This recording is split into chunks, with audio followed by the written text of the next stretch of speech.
전 세계 그리스도인들이 좋아하는, 애송하는 시편 3개가 있는데, 지난번에 23장 같이 했었고요. 오늘 이제 63장을 했습니다. 이것은 사실, 우리 선교부장님 시키면 더 잘할 것 같았어요. 왜냐하면, 우리 연도할 때, 처음으로 시작하는 게 63장입니다. 주 하느님 이 목숨 다 하도록 해서 나가는 거. 그래서 그 내용입니다. 그래서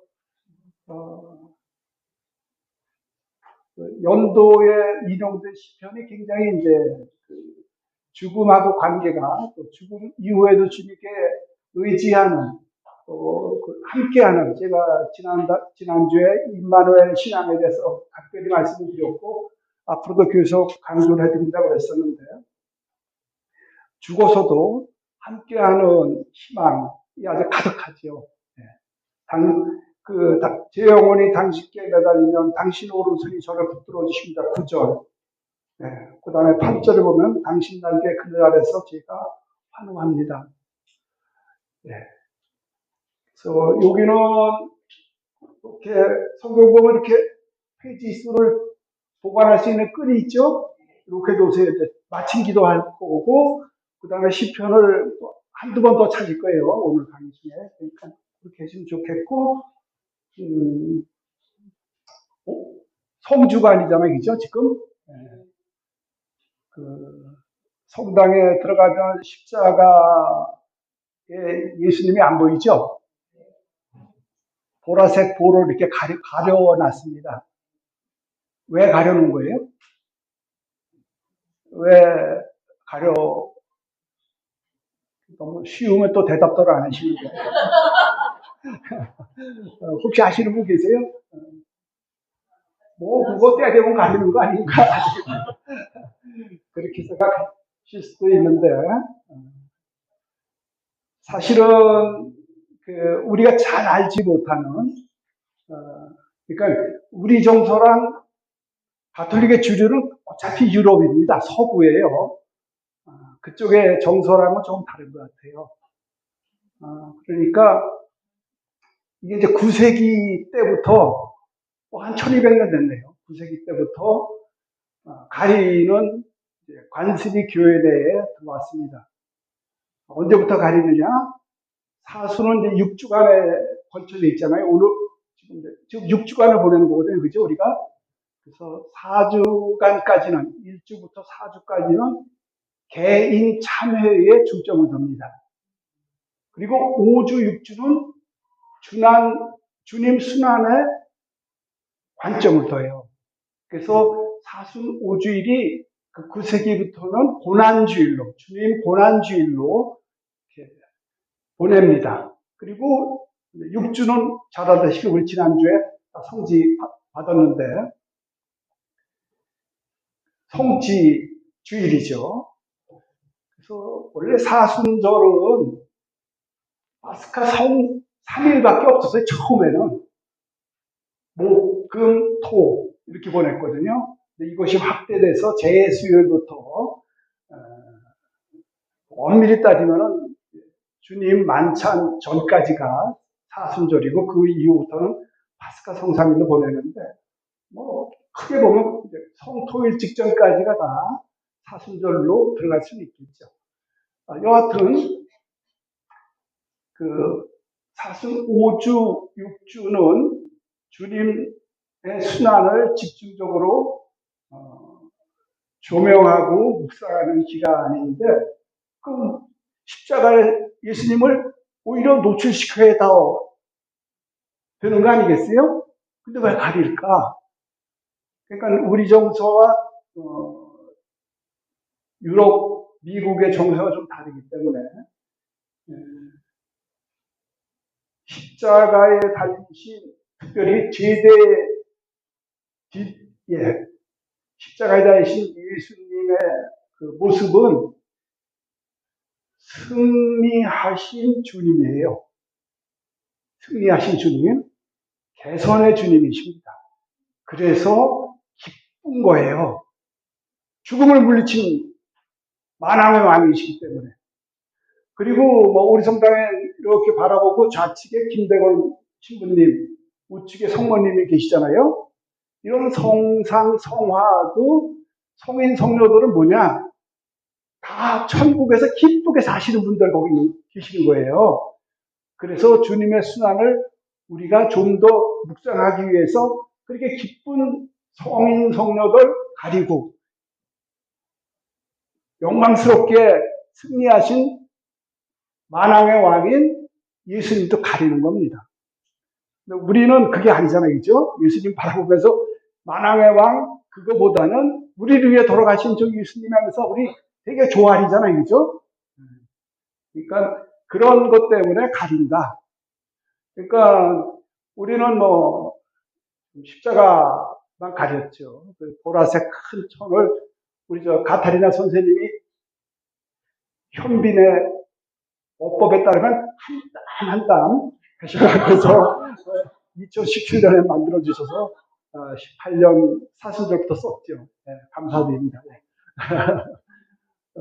그런데 그 성상까지 가리니까 유럽에서는 거기는 성상이 좀 많아요. 그래서 그 가린 거 보니까 예수님 약간 그 정신이 하나도 없더라고요.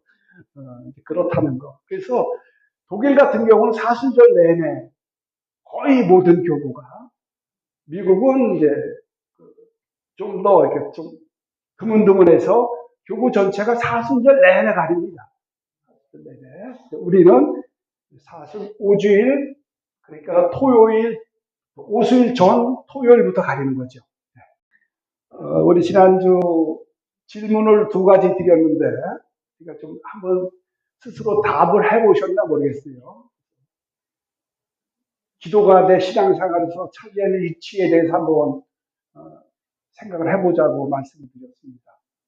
또 내가 그동안 주님의 기도는 어떻게 생각하고 있었는가 두 가지 질문을 드렸고 뭐 그것도 그거지만 또 하나 우리가 질문을 주고받은 게 이런 20주간 일종의 피정이라고 말씀을 드렸어요. 그렇죠? 20주간 이런 과정을 시작을 하면서 묻게 되는 교회 내 전통적인 질문 세 가지.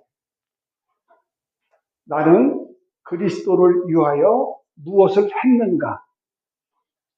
그동안에 난 예수님을 위해서 뭘 했는가를 한번 살펴보고 나는 그리스도를 위해서 무엇을 하고 있는가? 오늘이죠. 살아가면서 나는 지금 그리스도를 위해서 뭘 하고 있는가? 또 나는 그리스도를 위해서 무엇을 할 것인가? 앞으로 어떻게 살 것인가가 되겠습니다.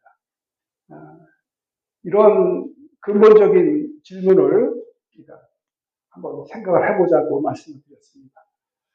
그래요.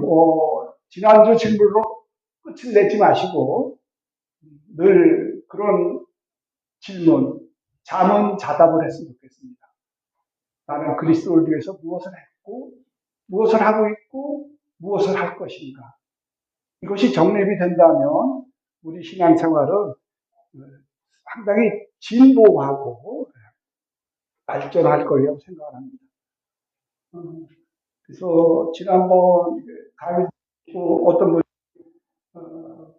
그 질문을 생각을 해보셨다고 하시면서 여러 가지 이렇게 생각은 잘 안 나지만 그나마 메모를 한 게 있으니까 메모를 보면서 많이 또 올릴 수 있었다고 하시더라고요. 그래서 들을 땐 다 아는 것 같은데, 다 알 것 같은데, 지내고 나면은 그렇게 되죠. 그래서 적는 게 좋을 것 같아요. 제가 지난주에도 말씀드렸고 많이 적을 거 필요 없이 몇 가지만 키워드를 적자고 말씀드렸는데 한번 적는 게 중요한 것 같아요. 적자 생존. 네. 그래요. 그래서 오늘은 이제 주님의 기도 조금 더 살펴보도록 하겠습니다. 그래서 주님의 기도는 영국 주교님이신데 이런 말씀을 해주셨어요. 누가 그리스도 신앙을 한마디로 요약해달라고 하면은 주님의 기도를 써주면 된다고. 여기에 우리가 뭐 앞으로 쭉 배워오고 터이니까 상당히 예수님이 강조하신 거가 다 들어있거든요. 그래서 이 말은 이 주교님이 처음으로 하신 게 아니라 교구 시대랄이죠. 초창기에 아주 훌륭하셨던 그 교회 박사님들, 영성가들이 하시는 말씀도 특히 푸리아노스, 테르툴리아노스는 주님의 기도는 복음의 요약이다. 이렇게. 저 뒤에는 이게 좀 글씨가 보여요? 네. 좀 키우느라 키웠는데 한꺼번에 늘리니까. 그래서 복음은 복음서에는 주님의 기도가 두 가지 형태가 있어요. 우선 루카복음 11장 1절, 루카복음 11장을 좀 찾아보실래요? 다음 주부터 꼭 성경을 가져오시고, 저는 부부 사이라도 성경을 같이 쓰면 안 된다고 생각하거든요. 따로 써서, 성경은 하나님의 말씀의, 하나님의 영감이 기록된 책이라서 소중하게 여기는 게 중요하긴 한데, 그거 소중하게 여긴다는 거 모셔만 두는 게 아닙니다. 마음껏 메모하시고, 줄치시고, 적고 그러세요. 그래서 세대 후에 죽을 때까지 성경 한 권으로 아주 끝을 내려고 하지 마시고, 바꾸셔도 돼요. 메모할 데가 없고, 치는 데가 많으면. 그래요. 그 11장 보시면, 제목이 주님의 기도예요. 그죠? 예수님께서 어떤 곳에서 기도하고 계셨다. 그분께서 기도를 마치시자 제자들 가운데 어떤 사람이 주님, 요한이 자기 제자들에게 가르쳐 준 것처럼 저희에게도 기도하는 것을 가르쳐 주십시오 하고 말하였다. 예수님께서 그들에게 이르셨다. 그 밑에서 4절 끝에까지를 다 함께 한번 읽어보겠습니다. 시작. 너희는 기도할 때 이렇게 하여라. 아버지의 이름을 거룩히 드러내시며 아버지의 나라가 오게 하소서. 날마다 저희에게 일용할 양식을 주시고 저희에게 잘못한 모든 일을 저희도 용서하오니 저희의 죄를 용서하시고 저희를 유혹에 빠지지 않게 하소서. 이게 요한복음에 나타난 주님의 기도예요. 근데 우리가 늘 외우는 기도문, 주님의 기도하고 좀 다르죠? 짧아요. 그리고 여기 청원은 5가지예요. 그러니까 뭘 해주십시오, 어떻게 해주십시오 이런 게 보시면 아버지의 이름을 거룩히 드러내시며 아버지 나라가 오게 하시고 일용할 양식을 주시고 죄를 용서하시고 유혹에 빠지지 않게 하소서. 그래서 청원이 5가지로 나옵니다. 루카복음은 왜 11장에 위치가 됐을까? 그 앞에 지금 11장이니까 9장을 좀 보세요. 9장. 제목이 그래서 28절을 보시면 이 말씀을 하시고 8회쯤 되었을 때 예수님께서는 베드로와 요한과 야고보를 데리고 기도하시며 산에 오르셨다. 예수님께서 기도하시는데 그래서 기도하시는 예수님의 모습이 나오죠. 근데 이 기도 가운데 영광스럽게 변모가 되는 게 나옵니다. 예수님 활동에서 차지하는 기도의 비중이 여러 군데 나오지만 이렇게 영광스러운 모습으로 변모될 때도 기도하셨고 그 다음에 그래서 베드로가 고백을 하는데 19절에 고백을 합니다. 그런데 베드로 대답은 이제 20절로 나오죠. 그런데 18절에 보시면 나를 누구냐고 하느냐고 예수님이 물으십니다. 이렇게 기도를 하시고 계실 때 그래서 사람들이 어쩌고저쩌고 얘기를 하니까 20절을 보시면 예수님께서 다시 그러면 너희는 나를 누구라고 하시자 베드로가 뭐라고 그래요? 하느님의 그리스도이십니다 하고 대답하였다. 그래서 기도하는 모습을 통해서 베드로는 예수님의 신원을 깨닫게 되는 거죠. 그래서 이 주님의 기도 우리가 11장에 있는 11장 1절을 이렇게 보았는데 저 기도를 우리에게 가르쳐 주시기 위해서 예수님 기도하는 모습 또 기도를 하는 모습을 본 제자들이 예수님의 신원을 고백하는 게 있습니다. 그래서 루카의 주님의 기도 위치는 9장 특별히 그 기도하는 예수님의 모습이 나온 이후에 11장 1절에서 이렇게 기도하라고 말씀을 하신다는 거 우리가 이게 염두에 두시고 이번에는 마태오복음으로 가봅시다. 6장 9절을 보시면 그러므로 너희는 이렇게 기도하여라. 다 함께 거기서부터 어디까지 하시냐면 13절까지 한번 읽어볼까요? 하늘에 계신 저희 아버지의 이름을 거룩히 드러내시며 아버지의 나라가 오게 하시며 아버지의 뜻이 하늘에서와 같이 땅에서도 이루어지게 하소서. 오늘 저희에게 일용할 양식을 주시고 저희에게 잘못한 일을 저희가 용서하였듯이 저희 잘못을 용서하시고 저희를 유혹에 빠지지 않게 하시고 악에서 구하소서. 그래서 루카보다는 길어요, 그죠? 그리고 우리가 이제 익숙하게 하는 주님의 기도의 모델이 바로 마태오복음 거죠. 여기는 아까 루카가 청원이 5개 청원이 있었는데 여기는 7개의 청원입니다. 그래서 사람들 신학자들에 따라서는 이제 6개 청원이다 아니면 7개다 이렇게 논란이 있는데 가톨릭에서는 대개 7가지 청원을 얘기합니다. 그래서 9절 아버지 이름을 거룩히 드러내시고 아버지 나라가 오게 하시고 아버지 뜻이 하늘에서와 같이 땅에서도 이루어지게 하소서. 그래서 이렇게 하느님을 향한 청원 3개, 그 다음에 우리 인간을 위한 청원 4개, 일용할 양식 용서하시고 유혹에 빠지지 않게 하시고 악에서 구하소서. 이렇게 4가지입니다. 그래서 7가지인데 어떤 사람이 왜 6가지라고 그랬냐면은 13절에 유혹에 빠지지 않게 하시고 악에서 구하소서를 하나로 그냥 하는데 왜 그러면 7가지고 6가지고 이거 갖고 싸울 게 아닌데 왜 그럴까? 이거는 이제 나중에 이 단락을 공부할 때 한번 찾아서 말씀을 드리도록 하겠습니다. 여하튼 오늘 첫날인데 그냥 왔다 갔다 하면서 좀 찾아봅시다. 마태복음 5장 1절을 보세요. 5장 1절 제목이 뭘로 되어 있어요? 네, 산상설교. 그리고선 괄호하고 5장에서 7장 이렇게 되어 있죠?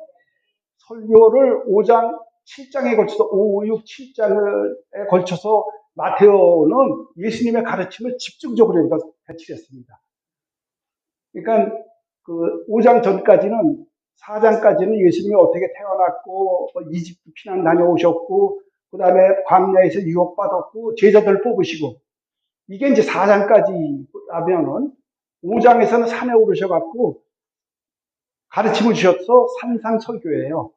그 다음에 8장부터는 이제 뭐 나중에 뒤져보시면 아시겠습니다만 치유 얘기가 굉장히 많이 나오고 그 다음에 비유의 이야기 그리고 이제 종말론에 관한 얘기가 납니다. 그래서 가르침의 핵심은 5장부터 7장이에요. 가르침의 핵심은. 그래서 5장부터 7장인데 그 6장에 주님의 기도를 배치했습니다. 아까 루카도 제가 기도 9장 이후에 11장에다가 주님의 기도를 배치했다고 말씀드렸는데 그렇기 때문에 이런 복음의 유학이라는 이런 말이 나올 수가 있지요. 네. 그래서 우리가 그 내용은 뭐 우리가 계속해서 배울 터인데 오늘은 이제 주님의 기도 소개 시간 정도가 되니까 그래서 그 두 형태가 있는데 이걸 왜 여기다 썼느냐 하면은 루카가 이야기하는 것은 가르쳐 달라 했어요. 어떻게 기도하는지 요한이 자기 제자들한테 가르쳐 준 것처럼 저희에게도 기도하는 방법을 가르쳐 주십시오. 그래서 어떻게 기도할 것인가에 대해서 예수님이 말씀하신 게 루카복음 어떻게 노하우를 전수해 준 거죠. 그런가 하면은 마태복음은 6장 5절 이하에 지금 마태복음을 폈으니까 6장 첫 번을 볼까요? 네, 6장 5절. 제목이 올바른 기도예요. 그래서 이런 기도하지 말라 쭉 몇 가지를 말씀드리세요. 그래서 해당과 한 길 모퉁이에 서서 기도하기를 좋아한다. 이선자들처럼 하면 안 된다. 그리고 골방에 들어가서 해라. 그 다음에 빈말을 되풀이하지 말라. 그래서 잘못된 기도가 뭔지에 대해서 먼저 말씀을 하신 다음에 그러므로 너희는 이렇게 기도하여라. 이건 방법이라면 이것은 내용에 대해서 예수님이 우리에게 가르쳐 주신 기도가 마테오복음에 소개되어 있다. 이렇게 생각을 하면 좋겠고요. 그래서 이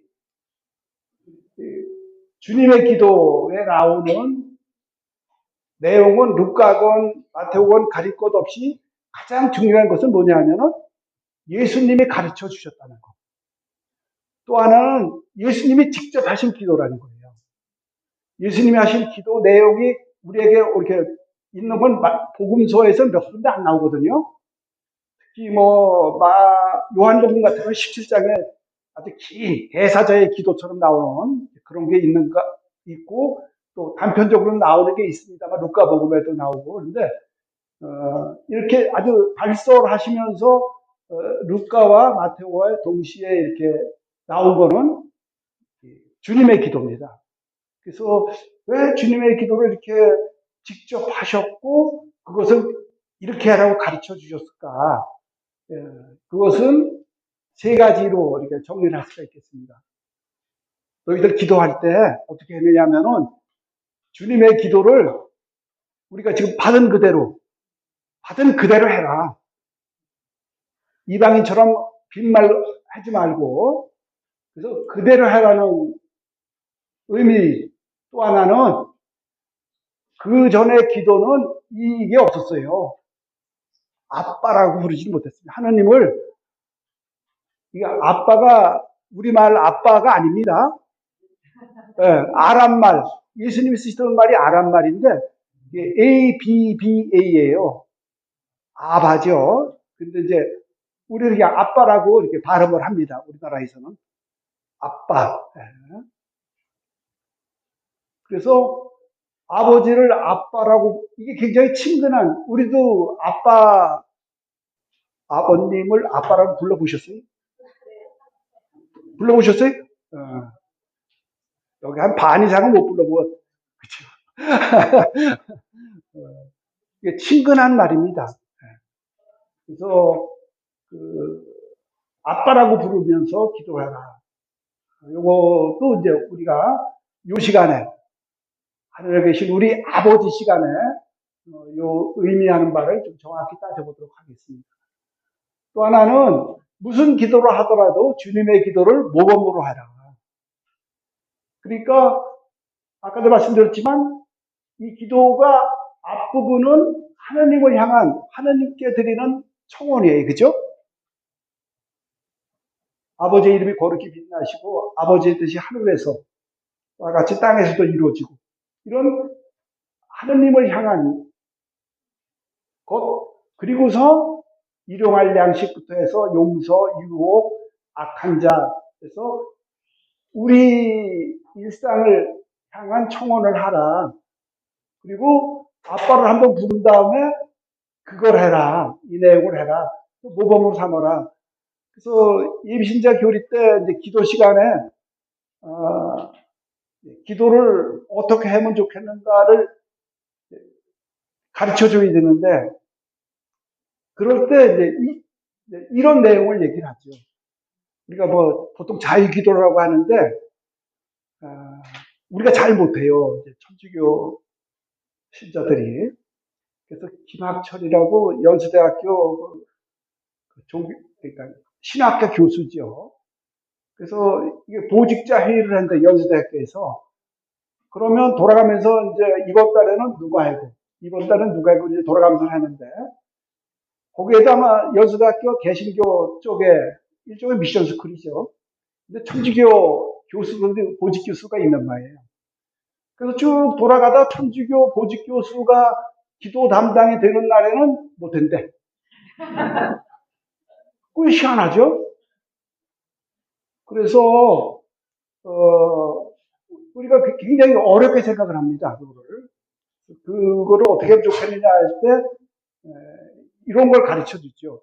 하나님을 참 호칭하고, 찬미드리고, 회개드리고, 그리고 감사드린 다음에, 우리 청혼을 해라. 그리고 아멘으로 끝내라. 그래서, 그때, 요 내용을 제가 예비신자 교리 때도 말씀을 드립니다. 그렇게 해서, 소아대리사 같은 경우는 이런 고백을 해요. 내 영혼이 메말라. 우리가 늘 하느님만 생각하면 가슴이 뜨거워지. 모르겠어요. 여러분은 그러실지 모르겠는데,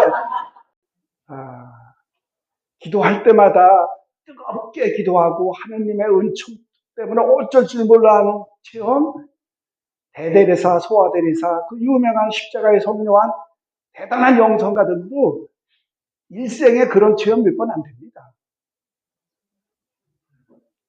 그래서 뭐 뒤에도 말씀드리겠습니다만 기도는 분투예요. 노동입니다. 위로가 좀 됩니까?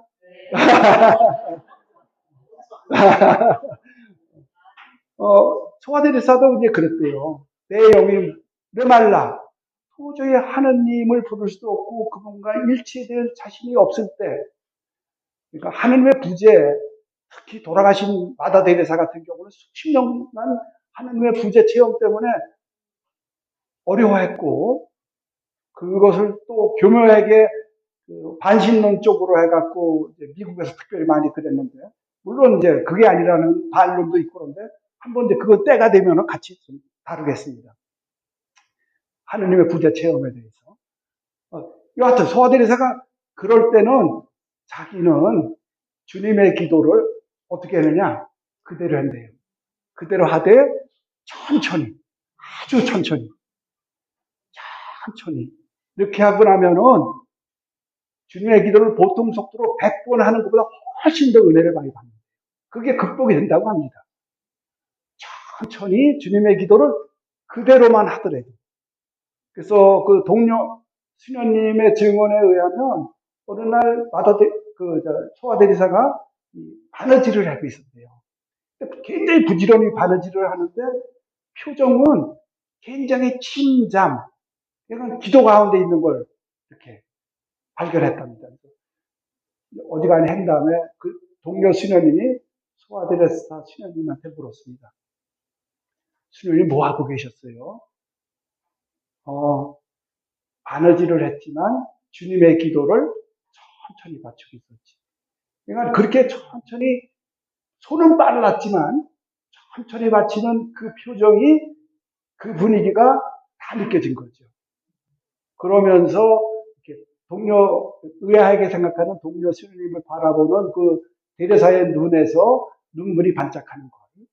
그래서 우리는 이걸 그대로만 하더라도 대신 이제 우리가 꼼꼼히 같이 배울 거예요. 그 내용에 대해서. 그거를 생각을 하면서 주님의 기도를 천천히 바칠 때 우리는 큰 기도의 체험을 갖게 된다는 거 말씀을 드립니다. 러시아의 한 은수자는 이제 그런 얘기를 합니다. 주님의 기도는 하늘에 계신 우리 아버지의 쭉 악에서 구하심으로 하는 게 아니라 우리가 기도할 때 하느님 아버지로 하느님 아버지를 부르면서 영광을 드려야 되는데 그렇게 하려면은 영광을 드리기 위해서는 우리가 주님의 기도를 끝에서부터 해야 된다. 그러니까 저는 그 전에 이 얘기 들으면서 한번 거꾸로 한번 해봤습니다. 정말 하느님께 청원을 어떻게 드리냐면은 악에서 구하면 하느님께서 악에서 나를 구해주시면 고전이 뭐라 그랬어요? 유혹이라 장이죠. 유혹에 빠질 일이 없죠. 그러면 유혹에 안 빠지면 남의 잘못을 용서해 줄 수가 있어요. 그렇게 용서가 되면은 하느님으로부터 우리가 만나를 받듯이 이집트를 탈출한 이스라엘 사람들이 그 노예살이라는 그 죄에서 용서를 받고 출애굽을 했을 때 만나를 얻었듯이 우리도 용서의 강을 건너면 하나님이 주시는 양식, 뭐 그것은 우리 가톨릭 같은 경우는 성체라고 볼 수도 있겠죠.